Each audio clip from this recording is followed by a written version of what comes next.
کا قائل ہوتا ہے اور ان کی عظمت کو پہچانتا ہے۔ فإنها رحمة القلوب، یہ دلوں کے لیے، قلوب کے لیے سبب تقویٰ ہے، سبب قوت ہے، سبب حیات و زندگی۔ عظمت شاعر اللہ، شاعر خدا کی عظمت کو پہچاننا اور اس کا عارف ہونا، یہ قلوب کو یعنی حقیقت انسانی کو وہ قوت عطا کرتا ہے کہ جو قوت دوسری چیزوں سے حاصل نہیں، وہ طاقت ملتی ہے اس سے جو دوسری طاقت سے نہیں ملتی۔ اس بنیاد پہ شاعر خداوندی میں سے، شاعر اللہ میں سے ہماری باس امام زمان اجل اللہ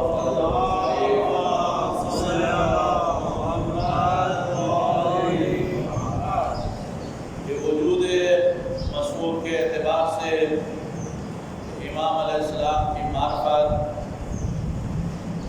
ہمارے لیے قوت کا سبب ہے، تقویت کا سبب ہے۔ امام کے مقام شامخ و مقام والا و بالا کو پہچاننا یہ ہمارے دلوں کی تقویت کا سبب ہے، ہمارے قلوب کی و ہماری زندگی کی قوت کا سبب۔ امام علیہ السلام کے کچھ اوصاف کے حوالے سے جو دعاؤں کے اندر آئے یا زیارات کے اندر آئے بہت زیادہ ہیں۔ ایک انسان اگر از خود سے مطالعہ کرنا چاہے تو بہتر انداز میں امام کے وجود مبارک کو وہ پہچان سکتا ہے، اس سے شناسائی حاصل کر سکتا ہے۔ ہم نے کچھ زیارتوں کے یہ جملے دیکھے کہ امام عین حیات ہے، امام سرچشمہ زندگی ہے، اور قرآن نے بھی امام کا تعارف، انسان کامل کا تعارف حیات دہندہ کے ساتھ کیا ہے، زندگی دہندہ کے ساتھ کیا ہے۔ اللہ اور رسول اور ائمہ خدا علیہ السلام یہ انسان کے لیے حقیقی زندگی کا سرچشمہ و منبع ہے۔ اگر کوئی حقیقتاً زندہ ہونا چاہتا ہے، انفرادی طور پر زندہ ہونا چاہتا ہے یا اجتماعی حیات کا حامل ہونا چاہتا ہے، تو اس کو چاہیے کہ وہ سرچشمہ حیات کے ساتھ جڑے، وہ خدا کی آواز پر لبیک کہے، رسول خدا کی آواز پر لبیک کہے یا ائمہ خدا کی آواز پر لبیک۔ ہم نے کہا امام علیہ السلام کے وجود سے کہ امام وہ ہستی ہے کہ جو اللہ سے ایسی مربوط ہے جس رب کی بنیاد پہ امام بقاء دائمی رکھتا ہے، امام بقاء ابدی رکھتا ہے۔ جو بھی انسان امام سے متصل و مربوط ہو جائے گا وہ بقاء دائمی کا حامل ہو جائے گا۔ امام نے اپنی زندگی سے، اپنے کردار سے یہ بتلایا ہے کہ میری زندگی ساری خدا سے ربط میں ہے، خدا سے تعلق میں ہے، خدا سے جڑے ہونے میں ہے۔ ہم نے امام علیہ السلام کے حوالے سے یہ بھی دیکھا کہ امام باب خدا ہے، امام باب اللہ ہے، خدا کی طرف جانے کا راستہ ہے۔ ہم نے یہ بھی دیکھا کہ امام خلیفۃ اللہ ہے۔ اگر حقیقی طور پر خلیفہ الہی کو سمجھنا و درک کرنا ہے تو اس کی خلافت و اس کی ہستی کو درک کرو کہ جو خدا کی طرف رہنمائی کرنے والا ہے۔ اگر امام کے وجود کو ہم درک کریں تو ہمیں خلیفۃ اللہ کی عظمت کا پتہ چلتا ہے، اور خلیفۃ اللہ کے وجود کی روشنی میں ہمیں اپنی ذمہ داری کا بھی پتہ چلتا ہے۔ امام علیہ السلام کا تعارف جو ہے اور بھی مختلف صفات کے ساتھ کیا گیا ہے۔ بقیت اللہ سے کیا گیا ہے، مہدی موعود سے کیا گیا ہے، اس میں مسمى برسالت سے کیا گیا ہے۔ امام علیہ السلام کے مختلف جو اوصاف ذکر کیے گئے ہیں وعدہ خدا کے عنوان سے کیا گیا ہے۔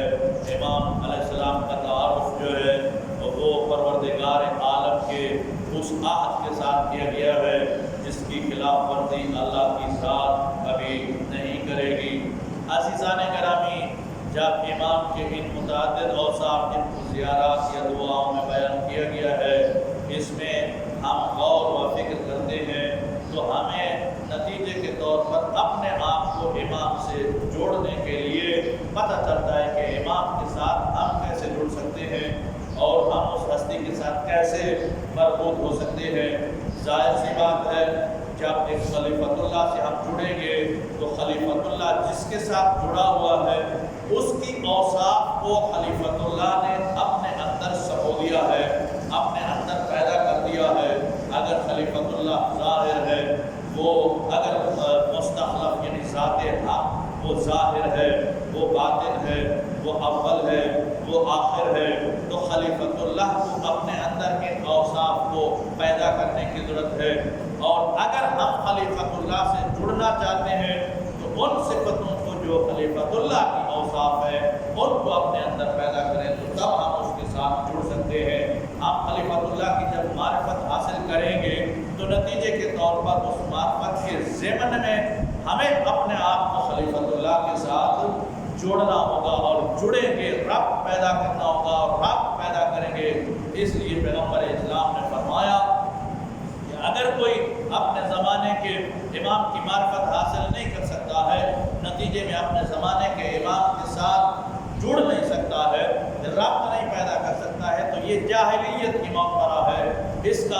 اس کی زندگی غیر معقول زندگی تھی، اس کی زندگی جاہلانہ زندگی تھی، اس کی زندگی کے کوئی ثمرات نہیں ہیں، کوئی برکات نہیں ہے۔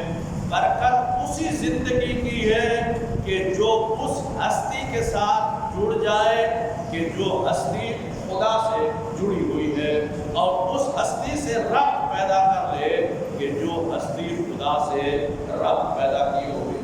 اگر ہم یہ چاہتے ہیں کہ ہماری زندگی ایک آسودہ زندگی ہو، ہماری زندگی راحت کی زندگی ہو، امن کی زندگی ہو، محبت کی زندگی ہو، سلامتی کی زندگی ہو، حیات کی زندگی ہو، ہماری زندگی سرور کی زندگی ہو، ہماری زندگی ایسی ہو جس زندگی میں خوشحالی ہو، جو زندگی نعمتوں سے پر ہو، ایسی زندگی کو پانے کے لیے و ایسی زندگی کو حاصل کرنے کے لیے لازم ہے کہ اپنے زمانے کے امام کی معرفت حاصل کر کے اپنے زمانے کے امام کی اطاعت کی جائے۔ اور محمد وآل بیت محمد صلی اللہ صلی علی محمد وآل محمد۔ اپنے زمانے کے امام کی اطاعت کی جائے، اپنے زمانے کے امام کی پیروی کی جائے۔ اگر کوئی آسودہ زندگی چاہتا ہے، اگر کوئی چاہتا ہے کہ وہ امن اور سلامتی کی زندگی چاہے تو حاصل کرے، تو اس کے لیے لازم ہے کہ وہ اپنے زمانے کے یا انسان کامل، اپنے زمانے کا انسان کامل جو کہ امام ہے اس کی اطاعت کرے۔ اس کی اطاعت کے بغیر زندگی آسودہ و زندگی امنیت والی و سلامتی والی زندگی کبھی بھی اس کے لیے ممکن نہیں ہے۔ قرآن مجید پیغمبر گرامی کے حوالے سے بھی فرماتا ہے کہ رسول گرامی کون سی ہستی ہے؟ ان بنی اسرائیل یا نصارہ کے بارے میں کہ یجدونہ مکتوبا عندہم فی التوراۃ والانجیل، وہ لوگ رسول گرامی کو پاتے ہیں اپنی کتابوں میں، کن نشانیوں کے ساتھ پاتے ہیں، کن اوصاف کے ساتھ پاتے ہیں، یہ لکھا ہوا پاتے ہیں اپنی کتابوں میں۔ ان کے انجیل میں بھی موجود ہے، تورات اور زبور کے اندر بھی موجود ہے۔ عندہم فی التوراۃ والانجیل یحل لہم الطیبات، کہ وہ رسول کیا کام کرے گا؟ اس کی پہلی ذمہ داری یا پہلا کام یہ ہوگا کہ وہ ان کے لیے طیب چیزوں کو حلال کرے گا، طیبات کو حلال کرے گا۔ یحل لہم الطیبات ویحرم علیہم الخبائث، خبیث چیزوں کو لوگوں کے اوپر حرام کرے گا۔ رسول کی اوصاف میں سے ایک رسول طیبات کی طرف لے جائے گا اور خبائث سے ان کو اجتناب کی بات کرائے گا۔ اب یہ طیبات یا یہ خبائث صرف کھانے کے اعتبار سے نہیں ہے کہ روٹی طیب ہو سکتی ہے، پانی طیب ہو سکتا ہے اور دوسری کھانے کی اشیاء طیب ہو سکتی ہیں، یا یہی چیزیں غیر طیب ہو سکتی ہیں۔ یہی چیزیں جو ہے وہ نجس ہو سکتی ہیں، حرام ہو سکتی ہیں۔ یہ بنیادی طور پر جب طیبات کی بات کی جا رہی ہے، خبائث کی بات کی جا رہی ہے کہ رسول ہو یا انسان کامل، وہ انسانوں کے اوپر ہر اس چیز کو حرام قرار دے گا جو ان کے سفر انسانیت کے لیے رکاوٹ بن سکتا ہے، جو سفر قلوب کے لیے و رفعت کے لیے، قرب خدا کے لیے رکاوٹ بن سکتا ہے، وہ چیزیں ان کے اوپر حرام قرار دے گا۔ مثلا اگر غیبت ہمارے لیے رکاوٹ بن سکتی ہے تو وہ غیبت کو حرام قرار دیتا ہے، غیبت کو خبیث قرار دیتا ہے، غیبت ان کی نگاہوں میں خبیث ہے۔ اگر مومن کے اوپر تہمت لگانا یہ ہمارے سفر میں رکاوٹ بنتا ہے تو وہ انسان کامل اس کو خبیث قرار دیتا ہے، اس کو حرام قرار دیتا ہے۔ اگر حسن سلوک اچھی بات ہے تو یہ طیبات کے اندر آتا ہے۔ اگر مومن کے عیبوں کی پردہ پوشی کرنا یہ اچھی بات ہے تو یہ طیبات میں آتا ہے۔ اس چیز کو وہ حلال قرار دے گا اور اس کو حرام قرار دے گا۔ جو سفر انسانی و انسان کے عروج اور انسان کے بلندی، انسان بننے میں جو چیزیں رکاوٹ بنے گی وہ خبیث ہوں گی، اور جو انسان کے سفر میں معاون و مددگار ہوں گی وہ طیب قرار دی جائے۔ ماشاءاللہ قبلہ، سمجھے ہیں؟ بسم اللہ۔ یحل لهم الطیبات ویحرم علیہم الخبائث ویضع عنہم اصرہم الاغلال التي كانت علیہم۔ وہ انسان کامل یا رسول گرامی کیا کرے گا؟ ان کے گلوں میں پڑی ہوئی زنجیریں، ویضع عنہم اصرہم الاغلال التي، ان کے گلوں میں پڑی ہوئی رسیاں اور پھندے اور ہل جو ہے وہ اتاریں گے۔ اغلال التي كانت علیہم، جو ان کے اوپر پڑی ہوں گی۔ انسان مختلف قسم کی زنجیروں میں جکڑا ہوا تھا، اس وقت بھی جکڑا ہوا تھا، آج کا انسان بھی مختلف قسم کی زنجیروں میں جکڑا ہوا ہے۔ قبیلے پرستی کی زنجیر میں جکڑا ہوا ہے، قوم پرستی کی زنجیر میں جکڑا ہوا ہے، تو ملک پرستی کی زنجیر میں جکڑا ہوا ہے، زبان پرستی کی زنجیر میں جکڑا ہوا ہے، عہدے پرستی کی زنجیر میں جکڑا ہوا ہے۔ یہ مختلف و ناسور و ذلیل زنجیریں جو ہے وہ اپنے اوپر سے نکال قرار دی جائیں گی، اور وہ انسان کامل ان زنجیروں کو کیا کرتا ہے؟ ختم کر دیتا ہے، ان کو توڑ دیتا ہے۔ اگر کہیں یہ زنجیریں نظر آئیں تو اس کا مطلب یہ ہے کہ وہ معاشرہ، وہ شخص، وہ قوم وہ زنجیروں میں جکڑی ہوئی ہے، وہ زنجیروں کی پابند ہے، وہ قید سلاسل میں ہے، وہ آزاد زندگی نہیں رکھتی ہے، وہ آسودہ زندگی نہیں رکھتی ہے، اس کے لیے امن و سلامتی نہیں ہو سکتی ہے، اس لیے کہ وہ ایسی زنجیروں میں موجود ہے جن زنجیروں کو توڑنا ضروری تھا، جن زنجیروں سے نکلنا ضروری تھا۔ اور اس کے بعد فرماتا ہے کہ اے اہل ایمان، یا ایھا الذین آمنوا، اے لوگو، یا ایھا الذین آمنوا، اے صاحبان ایمان، جب ایسی شخصیت کے جو یہ کام کرنے کے لیے آئے کہ خبیث کو تمہارے اوپر حرام و طیب کو حلال، تمہارے اوپر سے زنجیریں و تمہیں قیدوں سے نکالے، تمہیں مختلف قسم کے جو تم حدود کے اندر اپنے آپ کو محدود کیے ہوئے ہو، مقید کیے ہوئے نکالے، تو پھر تمہارا فرض یہ ہے کہ اس کے اوپر ایمان بھی لاؤ اور اس کی مدد بھی کرو اور اس کی عزت و توقیر بھی کرو۔ توجہ ہے؟ اس کی عزت و توقیر بھی کرو۔ چار باتوں کو یاد کیا، اس ہستی جو یہ کام کرتی ہے اس کے اوپر ایمان بھی لاؤ، اس کی مدد بھی کرو، اس کی توقیر، اس کی تعظیم بھی کرو، اور پھر یہ فرمایا وَاتَّبَعُوا النُّورَ الَّذِي أُنزِلَ مَعَهُ، اور اس نور کی بھی اتباع کرو جو اس ہستی کے پاس موجود ہے، جو وہ ہستی اپنے ساتھ ہے۔ اور جس نے ایسا کر لیا، اولئک هم المهتدون یا اولئک هم المفلحون، وہ لوگ فلاح پانے والے ہیں، راستگار ہیں، وہ کامیاب۔ یہ حیات طیبہ، یہ حیات طیبہ کہاں سے ملتی ہے؟ امام کی اطاعت سے ملتی ہے، امام کی اطاعت سے ملتی ہے۔ اور اطاعت بہتر کب ہوتی ہے؟ جب معرفت بہتر ہوتی ہے۔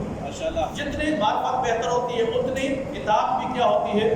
بہتر ہوتی ہے۔ من عمل، کہ جس نے بھی عمل کیا، من عمل صالحا من ذکر او انثی، تم میں سے جس نے بھی، چاہے عورت ہو یا مرد ہو، جو عمل صالح کرتے ہیں، فَلَنُحْيِيَنَّهُ حَيَاةً طَيِّبَةً، نتیجے کے طور پر ہم ان کو ایسی زندگی دیتے ہیں کہ جو زندگی کیا ہوتی ہے؟ طیب زندگی ہوتی ہے، پاکیزہ زندگی ہوتی ہے۔ اطاعت سے پاکیزہ حیات ملتی ہے، اطاعت سے ایسی زندگی ملتی ہے جو امن و سلامتی کی زندگی ہے، جو راحت کی زندگی ہے، جو عالی زندگی ہے، یہ اطاعت سے ملتی ہے۔ اطاعت انسان کامل سے، اطاعت امام سے ہی ملتی ہے۔ اگر امام کی معرفت ہو، امام کے بارے میں شناسائی ہو، امام کے مقام والا کو کسی حد تک پہچان رکھتا ہو، تو وہ امام کی کیا کرے گا؟ معرفت حاصل کرے گا، اپنا اطاعت کرے گا۔ معرفت اگر اس کے پاس ہے تو وہ کیا کرے گا؟ اطاعت کرے گا، اور اطاعت کے نتیجے میں کیا کرے گا؟ کمال حاصل کرے گا۔ اور جس کو اطاعت معرفت حاصل نہیں ہے، جو معرفت نہیں رکھتا ہے، جو معرفت کے مقام پر نہیں پہنچا ہے، جو مختلف مدارج معرفت کو طے نہیں کر سکا ہے، نتیجے کے طور پر وہ اطاعت کے قریب بھی نہیں جا سکتا ہے۔ جیسے دنیا میں ہمیں کسی شخص کے بارے میں اگر معرفت نہ ہو تو ہم اس شخص کے قریب نہیں ہو سکتے ہیں، اس سے اپنے مشکلات کا مداوع نہیں کر سکتے ہیں۔ اسی طریقے سے اس حوالے سے و اس حقیقت میں بھی ہمارا ذہن یہی کہتا ہے کہ جتنے امام علیہ السلام کی معرفت بہتر ہوگی، اتنی اس کی کیا ہوگی؟ اطاعت بھی بہتر ہوگی، اتنی اس کی اتباع بھی کیا ہوگی؟ بہتر ہوگی۔ لیکن اگر ایسا نہ ہوا، یہ معرفت نہ ہوئی، تو معرفت کے نہ ہونے کے نتیجے میں اطاعت بھی جو ہے وہ صحیح طریقے سے نہیں ہو پائے گی، مطیع بھی ہم نہیں بن سکیں گے۔ امام علیہ السلام جب آئیں گے، ظہور فرمائیں گے، تو امام علیہ السلام کے ظہور کے وقت کیا ہوگا؟ امام دین حق کو ظاہر کریں گے۔ اللہ کا دین کیا ہوگا؟ نافذ ہوگا کائنات کے اوپر، امر خدا نافذ ہوگا، خدا کی اطاعت کی جائے گی۔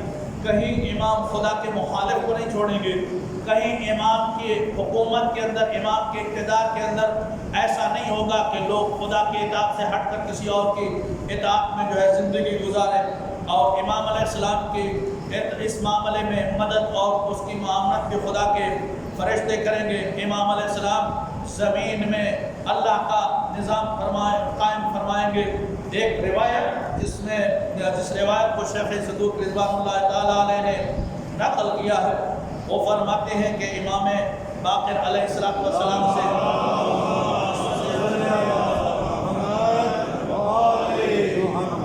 سنا کہ امام علیہ السلام فرماتے ہیں قائم ہم میں سے ہوں گے جن کے روح کے ذریعہ مدد اور نصرت کے ذریعہ تائید کی جائے گی، ان کے لیے زمین سمٹ جائے گی اور خزانے ظاہر ہو جائیں گے، مشرق سے مغرب تک ان کی حکومت ہوگی، اور ان کے ذریعہ خدا اپنے دین کو تمام ادیان پر غالب کرے گا۔ خواہ یہ مشرکوں کو ناگوار ہی کیوں نہ گزرے، دین خدا کا نفاذ یہ غیر مسلموں کو ناگوار گزرے گا، لیکن اللہ اس کو نافذ کرے گا، اور زمین پر اس کو آباد کر دیا جائے گا۔ اس وقت خداوند متعال عیسیٰ کو بھیجے گا، وہ آپ کے پیچھے نماز پڑھیں گے۔ راوی کہتا ہے کہ میں نے عرض کیا فرزند رسول آپ کے قائم کب خروج کریں گے، کب قیام فرمائیں گے؟ تو امام علیہ السلام نے فرمایا یہ عدم اطاعت کو بیان کرتے ہیں آپ مولا، کہ وہ زمانہ کیسا ہوگا جب لوگ اطاعت سے نکل چکے ہوں گے، لوگ اتباع سے نکل چکے ہوں گے، خبیثوں کو طیب بنا چکے ہوں گے، طیب کو خبائث کا نام دے چکے ہوں گے، زنجیروں میں جکڑے جا چکے ہوں گے، لیکن جکڑنے کے باوجود وہ اپنے آپ کو آزاد ظاہر کر رہے ہوں گے۔ امام فرماتے ہیں ایسا زمانہ ہوگا جب مرد عورتوں کی شبیہ اور عورتیں مردوں کی شبیہ بن جائیں گے۔ یہ صورتحال ہو رہے گی، مرد عورتوں کی شبیہ۔ آج کل کتنے فخر سے مثلا بہت ساری چیزیں، کتنے فخر سے بڑے بال رکھ کے برقونیاں بھی لگا لیتے ہیں، ابھی تو وہ ہیئر بینڈ بھی لگاتے ہیں، اور اس کے اوپر فخر کچھ دنوں کے بعد جو ہے وہ کیا بنا ہوتے ہیں کلپ، وہ بھی لگنا شروع ہو جائیں گے۔ یہ حقیقت ہے۔ امام فرماتے ہیں کہ مرد عورتوں کی شبیہ اور عورتیں مردوں کی کیا ہو جائیں گی۔ عورتوں نے بال کٹوانا شروع کر دیا، کئی قسم کے شیریں مزاری کی طرح، کبھی کسی بال کا رنگ پیلا ہوتا ہے، کبھی نیلا ہوتا ہے، کبھی کیا ہوتا ہے۔ اسی طرح اور عورتیں کتنے فخر سے، کتنے مباحت سے وہ بے دینی کا لباس پہن کے آج کل جو ہے وہ سامنے آ جاتی ہیں، تو ان کی صورتحال یہ ہو جائے گی، اور مرد مردوں پر اکتفا کریں گے اور عورتیں عورتوں پر اکتفا کریں گی۔ یہ بدفعلی کا زمانہ ہوگا، لواط کا زمانہ ہوگا، مرد جو ہے مردوں کے ساتھ یہ عمل انجام دیں گے اور عورتیں جو ہے وہ عورتوں کے ساتھ یہ ارتکاب کریں گی۔ آج کے زمانے میں ہمارے معاشرے میں یہ سب کچھ ہوتا ہے، لیکن ہمارا معاشرہ تو بہرحال ایک پردے میں ہے۔ یورپ کے اندر ہم جنس پرستی کو قانونی حیثیت دے دی گئی ہے۔ ہم جنس پرستی یورپ میں قانونی حیثیت کی حامل ہو گئی ہے کہ مرد مرد کے ساتھ اور عورت عورت کے ساتھ بدفعلی یا بد عمل کر سکتے ہیں۔ اس کا کوئی ان کے نزدیک قانون کی نگاہ میں کوئی کارروائی نہیں ہے۔ تو امام علیہ السلام نے فرمایا وہ زمانہ ہوگا عورتیں گھوڑوں پر سوار ہوں گی اور جھوٹی گواہی کو قبول کیا جائے گا۔ یہ عورتیں گھوڑ سوار ہوں گی، گھوڑوں کے اوپر وہ کریں گی۔ یہ چند دن پہلے بھی میں دیکھ رہا تھا کہ کوئی ہمارے اپنے ظاہراً وہ اپنے آپ کو شیعہ کہتے ہیں لیکن وہ شیعہ نہیں ہے، تو اس کے بارے میں کہا جا رہا تھا کہ یہ خاتون جو ہے وہ اچھی گھوڑ سوار ہے۔ اور ویسے یہ عابدہ حسین جو تھی، علامہ سید محمد یار شاہ قبلہ اللہ مقام و پروردگار ان کو کروٹ جنت عطا فرمائے، ان کے بارے میں ہے کہ یہ پہلے جب جوان تھی تو گھوڑ دوڑ کا مقابلہ یا یہ جو وہ ہوتا ہے نیزہ بازی کا مقابلہ ہوا تھا، اس میں یہ جیتی تھی۔ تو یہ علامہ صاحب گئے باقاعدہ عابدہ پروین کے والد جو کہ مطلب اپنے جگہ مخدوم اور گھر کے وہ بڑے سید و سردار بھی کہلائے تھے، اور پھر کہتے ہیں کہ وہ ادھر جب گئے اس کے والد کو بلایا اور اس کو کہا کہ میں آپ کو مبارکباد دینے آیا ہوں کہ آپ رسول کی اولاد ہے، لیکن آپ کی بیٹی یہ غلیظ کام کر رہی ہے، آپ اپنے نام سے یہ سید ہونا جو ہے ہٹائے، آپ اس لائق و اہل نہیں ہیں کہ اپنے آپ کو سید کہلائیں کہ آپ کے یہ کام ہے۔ اور اس کے بعد اس نے ایک پانی کا گھونٹ تک بھی نہیں پیا ہے۔ وہ شخصیت کا ہستی بھی ایسی تھی۔ علامہ سید محمد یار شاہ شاید ہم لوگوں کا آپ میں سے بہت سن کا اس کے ساتھ واسطہ نہیں پڑا، جن لوگوں کا وہ کہتے ہیں کہ کیا مجلس پڑھنے کے لیے جاتے تھے نا، تو وہاں پر جو ہے وہ پہلے پوچھتے تھے کہ بانی کون ہے، وہ بانی آ جاتا تھا۔ مثلا اگر کسی کی داڑھی نہیں ہوتی تھی اور مونچھیں ہوتی تھی تو پہلے اس کو وہ کہتے تھے کہ داڑھی رکھ کے یہ مونچھیں کٹوا، پہلے شکل حسینیوں کی طرح بناؤ اور پھر سید محمد یار شاہ کو انہیں مجلس کے اوپر بلاؤ۔ وہ وہاں سے واپس چلے جاتے تھے، وہ مجلس بھی نہیں پڑھتے تھے کہ شمر جیسی شکل کی میں مجلس نہیں پڑھ سکتا۔ وہ مطلب اس طرح ایک شخصیت و ہستی تھے۔ تو امام علیہ السلام فرماتے ہیں کہ عورتیں وہ گھوڑ سواری کریں گی، اب تو یہ سارے کام ہوتے ہیں، جھوٹی گواہیاں دی جائیں گی اور صداقت جو ہے ختم ہو جائے گی۔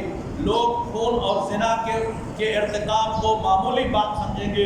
یہ زنا جو ہے کوئی بد عمل نہیں سمجھا جائے گا، قتل برا نہیں سمجھا جائے گا، سود کو حلال سمجھیں گے، اور بدکار سے ان کی زبان درازی کی وجہ سے ڈرا جائے گا۔ جو بدکردار لوگ ہوں گے ان سے لوگ ڈریں گے کیونکہ وہ بد زبان ہوں گے۔ شام سے سفیانی اور یمن سے یمانی کا خروج ہوگا اور پیدا کی زمین دھنس جائے گی۔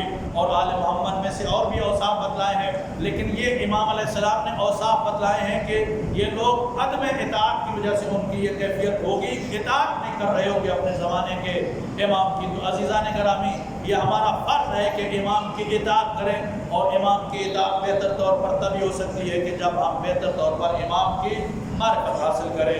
بسم اللہ الرحمن الرحیم۔ قل هو اللہ احد اللہ الصمد لم یلد ولم یولد